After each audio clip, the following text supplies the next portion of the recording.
ಸೌಜನ್ಯ ಪದ್ಮಲತಾ ಹಾಗೂ ವೇದವಲ್ಲಿ ಅವರ ಪ್ರಕರಣವನ್ನು SITಗೆ ಒಳಪಡಿಸಿ ಧರ್ಮಸ್ಥಳದಲ್ಲಿ ನಡೆಯುತ್ತಿರುವಂತಹ ಬಡ್ಡಿ ದಂಧೆಯ ಸಂಪೂರ್ಣ ತನಿಖೆ ಆಗಲೇಬೇಕು. ಸ್ಥಳದಲ್ಲಿರುವ ದಲಿತರಿಗೆ ಭೂಮಿಯ ಹಕ್ಕು ನೀಡಲೇಬೇಕು. ಭೂಮಾಫಿಯಾವನ್ನು ಸಮಗ್ರ ತನಿಖೆಗೆ ಒಳಪಡಿಸಿ ಸೌಜನ್ಯ ವೇದವಲ್ಲಿ ಪದ್ಮಲತಾ ಪ್ರಕರಣವನ್ನು SITಯ ಮರು ತನಿಖೆಗೆ ಒಳಪಡಿಸಿ ಸೂರ್ಯ ಚಂದ್ರರ ಹಿಡಿದು ಹಣದ ಪೆಟ್ಟಿಗೆಯಲ್ಲಿ ಕೂಡಿಟ್ಟರೋ ಭಾರತದ ಬಾವುಟವ ಸುತ್ತಿ ಬಾಯಿಗೆ ತುರುಕಿ ಕಿತ್ತುಕೊಂಡರು ಅವಳ ಮಾತುಗಳನ್ನು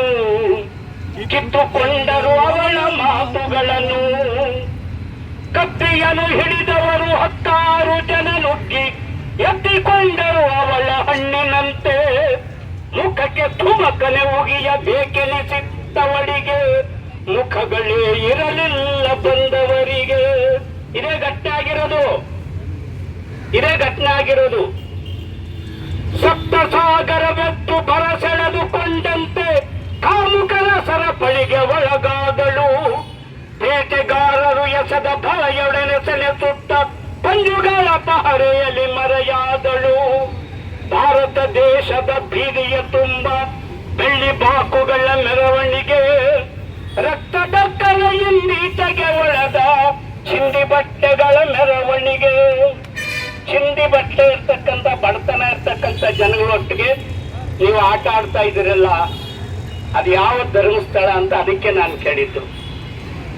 ಅಕಸ್ಮಾತ್ ದೇವರು ದಿಂಡ್ರು ಇದ್ರೆ ಮೊದಲನೇದಾಗಿ ಅವ್ರಿಗೆ ಕೊಡಬಾರದಂತ ಶಾಪವನ್ನು ಕೊಡಿ, ಇಲ್ಲ ಸರ್ಕಾರ ಕಠಿಣವಾದಂತ ಕ್ರಮ ತಗೊಂಡು ಜನತೆಗೆ, ದೇಶಕ್ಕೆ, ನಾಡಿಗೆ ನ್ಯಾಯ ಒದಗಿ. ನ್ಯಾಯಾಂಗಕ್ಕೆ ನಮ್ಗೆ ಎಷ್ಟು ಗೌರವ ಇದೆಯೋ ಅದೇ ನ್ಯಾಯಾಂಗನ ಮೊನ್ನೆ ಅವಮಾನ ಮಾಡಿದ ಸನಾತನಿಗಳ ಬಗ್ಗೆ ನಾವು ಖಂಡಿತ ವಿರೋಧ ವ್ಯಕ್ತಪಡಿಸ್ತೀವಿ. ನಮ್ಮ ಧಿಕ್ಕಾರ. ಸೌಜನ್ಯ ವಿಚಾರದಲ್ಲಿ ನ್ಯಾಯಾಂಗ ಏನೋ ನ್ಯಾಯ ಕೊಡಕ್ಕೆ ಪ್ರಯತ್ನ ಪಟ್ಟಿದೆ, ಇಲ್ಲ ಅಂತ ಹೇಳಕ್ಕಾಗಲ್ಲ. ಆದ್ರೆ ಅದನ್ನ ಕಾರ್ಯಗತವಾಡ್ಲಿಕ್ಕೆ ಯಾಕೆ ವಿಫಲತೆ ನಡೀತಾ ಇದೆ? ಇಲ್ಲಿ ಏನ್ ನಡೀತಾ ಇದೆ? ಇಲ್ಲಿ ಹೆಸರಿನಲ್ಲಿ ಲೂಟಿ ಹೊಡೆದಿರುವ ಭೂಮಾಫಿಯಾವನ್ನು ಸಮಗ್ರ ತನಿಖೆಗೆ ಒಳಪಡಿಸಿ. ಸೌಜನ್ಯಳ ಮೇಲೆ ನಡೆದಂಥ ಘನಘೋರವಾದಂಥ ಅತ್ಯಾಚಾರ ಮತ್ತು ಕೊಲೆಯ ವಿಷಯಕ್ಕೆ ಪ್ರತಿಯೊಬ್ಬರೂ ಕೂಡ ಧ್ವನಿಗೆ ಧ್ವನಿಯಾಗಿದ್ದು ಮತ್ತು ಎಲ್ಲರೂ ಸೇರಿ ನಮಗೆ ನ್ಯಾಯ ಬೇಕು ಅನ್ನೋದು.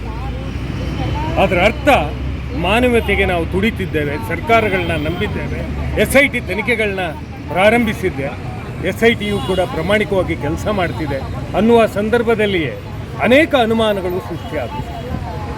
ಚಿಕ್ಕ ಕೆಂಪಮ್ಮನ ವಿಷಯದಲ್ಲಿ ಸಾಕ್ಷಿಯನ್ನು ಸಮಗ್ರವಾಗಿ ತಗೊಂಡೆ. ಈ ನಿಟ್ಟಿನಲ್ಲಿ ಈ ದಿನ ರಾಜ್ಯಾದ್ಯಂತ ಎಲ್ಲ ಜಿಲ್ಲಾವಾರು, ಎಲ್ಲ ತಾಲೂಕುವಾರುಗಳಲ್ಲಿ ಸೌಜನ್ಯಳಿಗೆ ನ್ಯಾಯ, ಹಾಗೆ ನಮ್ಮ ಮಗುವಿಗೆ ನ್ಯಾಯ ಅನ್ನುವಂಥ ಪ್ರಕ್ರಿಯೆಯಲ್ಲಿ ಚಾಲನೆಗೊಳಿಸಿದ್ದೇವೆ. ಎಷ್ಟು ದಿವಸ ನಾವು ತಡಿಬೇಕು ಅನ್ನುವಂಥದ್ದು ಇನ್ನೂ ಅನ್ನಿಸ್ತಾ ಇದೆ.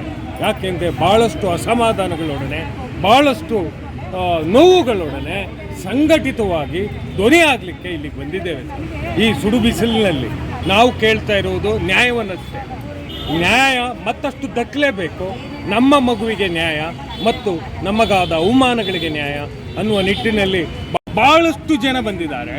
ಇವರೆಲ್ಲರ ಧ್ವನಿ ಏನಾಗಿತ್ತು ಅಂತ ಹೇಳಿದರೆ ಸೌಜನ್ಯಳಿಗೆ ನ್ಯಾಯ, ನಮ್ಮ ಮನೆಯ ಮಗುವಿಗೆ ನ್ಯಾಯ ಅನ್ನುವಂಥದ್ದು.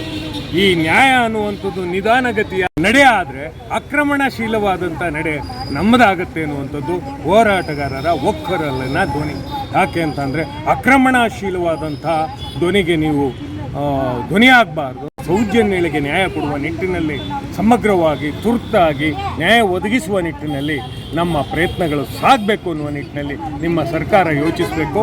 ಇಲ್ಲ ಅಂತ ಹೇಳಿದರೆ ಈಗಾಗಲೇ ಕೆಲವು ಶಾಸಕರನ್ನಿಸ್ಕೊಂಡಂಥವರು, ನಾನು ಅವರ ವೈಯಕ್ತಿಕ ವಿಚಾರಕ್ಕೆ ಹೋಗಲ್ಲ, ಅವರು ನಡ್ಕೊಂಡ ರೀತಿ ಇದೆಯಲ್ಲ, ಡ್ಯಾನ್ಸ್ ಆಡ್ಕೊಂಡು ಹೋಗ್ತವೆ ಅವಿವೇಕಿಗಳು, ಆ ಅವಿವೇಕಿಗಳನ್ನು ತಿದ್ದುವುದೋ, ತೀಡೋದೋ ಅಥವಾ ಕ್ಯಾಕ್ರಿಸಿ ಉಗಿಯೋದೋ ಮಾಡಬೇಕಾಗತ್ತೆ ಅನ್ನುವ ಎಚ್ಚರಿಕೆಯನ್ನು ಕೊಡ್ತಾ ಇದಿಷ್ಟು ಹೇಳಲಿಕ್ಕೆ ಇಷ್ಟಪಡ್ತೇನೆ. ಎಲ್ಲ ಮೈಸೂರಿನ ನಾಗರಿಕ ಪ್ರಜ್ಞೆಯುಳ್ಳ, ಪೌರ ಪ್ರಜ್ಞೆಯುಳ್ಳ, ವಿಚಾರವಂತ, ತಿಳುವಳಿಕೆಸ್ಥ, ಶ್ರಮಿಕರ ಎಲ್ಲ ಮಹಿಳೆಯರು ಇಲ್ಲಿ ಬಂದು ನಿಂತಿದ್ದಾರೆ. ರೈತ ಮಹಿಳೆಯರು, ದಲಿತ ಮಹಿಳೆಯರು ಮತ್ತು ಸೌಜನ್ಯಳಿಗೆ ನ್ಯಾಯ ಅನ್ನುವ ಎಲ್ಲ ತುಡಿತಗಳೊಟ್ಟಿಗೆ ಬಂದು ನಿಂತಿದ್ದಾರೆ ಸರ್. ಇದು ಮಾಡಿರುವಂಥದ್ದು ಪೌರ ಕಾರ್ಮಿಕರು ಎಲ್ಲಕ್ಕಿಂತ ಹೆಚ್ಚಾಗಿ ತುಂಬ ಘನತೆಯಿಂದ ನಡೆದುಕೊಳ್ಳುವಂತಹ ಸೌಜನ್ಯಗಳಿಗೆ ನ್ಯಾಯ ಬೇಕು ಅನ್ನುವಂಥ ನಿಟ್ಟಿನಲ್ಲಿ ಅತಿ ದೊಡ್ಡ ಧ್ವನಿಯನ್ನು ನಮ್ಮ ಪೌರ ಕಾರ್ಮಿಕ ಮಹಿಳಾ ಸಂಘಟನೆಯು ಎತ್ತಿದೆ. ಅವರಿಗೂ ಕೂಡ ಧನ್ಯವಾದಗಳನ್ನ ಹೇಳ್ತಾ ಪ್ರತಿಯೊಬ್ಬರಿಗೂ ಈ ವಿಚಾರವನ್ನು ಕೈಗೆತ್ತಿಕೊಂಡಿದ್ದಕ್ಕೆ ನಮಸ್ತಾ ನಾನು ಮಾತನಾಡ್ತೀನಿ. ಧರ್ಮ ದೇವರು ಹೆಸರುಗಳಲ್ಲಿ ರಾಜಕಾರಣ ಮಾಡತಕ್ಕಂಥ ಗುಂಪುಗಳು ಏನು ನ್ಯಾಯವನ್ನ ಒತ್ತಾಯಿಸ್ತಾ ಇದ್ದಾರೋ, ಅನ್ಯಾಯಕ್ಕೊಳಗಾಗಿರೋ ಕುಟುಂಬಗಳು ಮತ್ತು ಆ ಹೆಣ್ಣುಗಳ ಮೇಲೆ ಅತ್ಯಾಚಾರ ನಡೆದಿದೆ, ಕೊಲೆ ಆಗಿದೆ, ಅದಕ್ಕೆ ನ್ಯಾಯ ಒದಗಿಸಬೇಕು ಅಂತ ಧ್ವನಿ ಎತ್ತಿರೋ ಸಮಯದಲ್ಲೇ ಇದಕ್ಕೆ ವಿರುದ್ಧವಾಗಿ ಧ್ವನಿಗಳು ಎತ್ತಿದ್ದಾರೆ. ಅಂದರೆ ಇದು ಈ ದೇಶದಲ್ಲಿ ಸ್ಪಷ್ಟವಾಗಿದೆ. ಏನು ಮನೋಪ್ರೇರಿತ ಸಮಾಜ ಮಹಿಳೆಯನ್ನ ಕನಿಷ್ಠ ದರ್ಜೆಯಲ್ಲಿ ನೋಡ್ತಕ್ಕಂಥ ನಮ್ಮ ಸಮಾಜದಲ್ಲಿ ಅದು ಮಹಿಳೆಯರ ದೇವತೆ ದೇವಿ ಪೂಜೆಯನ್ನು ಮಾಡ್ತೀವಿ. ಆದ್ರೆ ಆ ದೇವಿಯ ಸ್ವರೂಪಿಯಾದಂತಹ ಹೆಣ್ಣನ್ನ ಒಂದು ಭೋಗದ ವಸ್ತುವಾಗಿ ಭೂಮಿಯ ತರನೇ ಗಮನಿಸತಕ್ಕಂಥ ಒಂದು ಸಂಸ್ಕೃತಿ ಕೂಡ ನಮ್ಮಲ್ಲಿ ಕರಾಳವಾಗಿರುವುದನ್ನು ನಾವು ಮರೆಯಾಗಿಲ್ಲ. ಇಲ್ಲಿ ಒಂದು ರೀತಿಯ ಧರ್ಮ ರಾಜಕಾರಣ ಒಂದು ಛದ್ಮವೇಷದಲ್ಲಿದೆ. ಅದಕ್ಕೇನಂದ್ರೆ ದೇವರು ಧರ್ಮವನ್ನ ಗುರಾಣಿ ಮಾಡಿಕೊಂಡು ಸಾಮಾನ್ಯರನ್ನ, ಆಮೇಲೆ ಇದು ಧರ್ಮಸ್ಥಳದ ಪ್ರಕರಣವಂತೂ ಮುಖ್ಯವಾಗಿ ಕಾಣ್ತಾ ಇರೋದಲ್ಲಿ ಒಂದು ಬಡ್ಡಿ ವ್ಯವಹಾರದ ದಂಧೆ. ಸರ್ಕಾರದ ಹಣವನ್ನೇ ಜನರಿಗೆ ಹಂಚೋದ್ರ ಮೂಲಕ ಬಡ್ಡಿಯನ್ನು ದುಡಿಬಹುದು ಸೇವೆ ಹೆಸರಿನಲ್ಲಿ. ಆಮೇಲೆ ಇಡೀ ನಮಗೆ ಗೊತ್ತಿರಬಹುದು, ಕರ್ನಾಟಕದ ಎಲ್ಲ ದಿಕ್ಕುಗಳಿಂದಲೂ ನಮ್ಮ KSRTC ಬಸ್ಗಳೆಲ್ಲ ಹೋಗ್ತವೆ. ಜನ ಒಂದು ನಂಬಿಕೆ ಇಟ್ಕೊಂಡಿದ್ದಾರೆ. ಆ ನಂಬಿಕೆ ನಮ್ಮರೂ ಕೂಡ ಇದೆ. ಯಾವ ಧರ್ಮಗಳು ನಮ್ಮ ದೇಶದಲ್ಲಿ ಭಾರತದ ಸಂವಿಧಾನ ಸಮಾನ ಗೌರವನ ಕೊಡುತ್ತೋ, ಯಾವ ಧರ್ಮವೂ ಮೇಲಲ್ಲ, ಯಾವ ಧರ್ಮವೂ ಕೀಳಲ್ಲ. ಆದ್ರೆ ರಾಜಕಾರಣ ಧರ್ಮದ ಹೆಸರಿನಲ್ಲಿ ಭಿನ್ನ ಭೇದವನ್ನ ಮಾಡ್ತಾ ಇದೆ.